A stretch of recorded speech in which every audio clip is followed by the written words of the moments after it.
Let's fix guided access if it's not working on your iPhone. Now, if you have an iPhone and you're trying to turn on guided access or you're trying to turn it off, I'm going to show you different steps to get that working. So the first thing we'll do is hop into settings here and we'll scroll down and go to accessibility. Now we'll scroll down towards the bottom again until we get to guided access towards the bottom and tap on that. Now we're going to do a couple of things here. One is at the very top, we're going to just toggle guided access off. Wait for about 5-10 seconds, and then we're going to turn it back on just to re-enable it.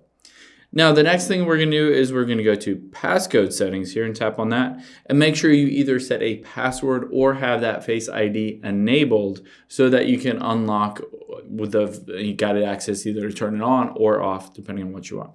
So I have Face ID turned on, and then the next thing we'll do is you see under accessibility shortcut, we want to make sure that is toggled on so that we can triple click that side button just to turn it on or off.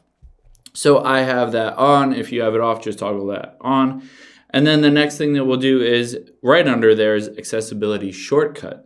So let's go in here and you can see it says triple click side button and we'll give you basically what it will turn on.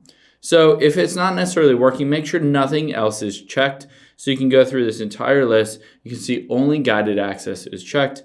And I'm going to toggle this to the very top of this list.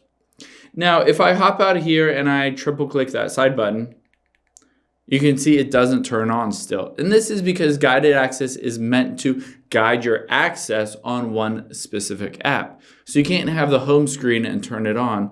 Let's open up a web browser. You could do this on YouTube, a web browser, anything that you want. But here I have Safari opened up with a little cartoon GIF here. And now if I triple click that side button, it will pop up with the ability to hit start that guided access on the top right. I can hit options at the bottom left or cancel if I wanted to, but let's just hit start here. And then I am going to enter in a passcode 1111. And now you can see I have that guided access turned on. I'll just triple click it again. And then I will be able to end the guided access. So just like that, I have turned that guided access on and off. Keep in mind, you do have to be in an app to enable it and then disable it. Hope this helps. If you have any questions on that, leave them in the comments down below, and I'll catch you on the next one.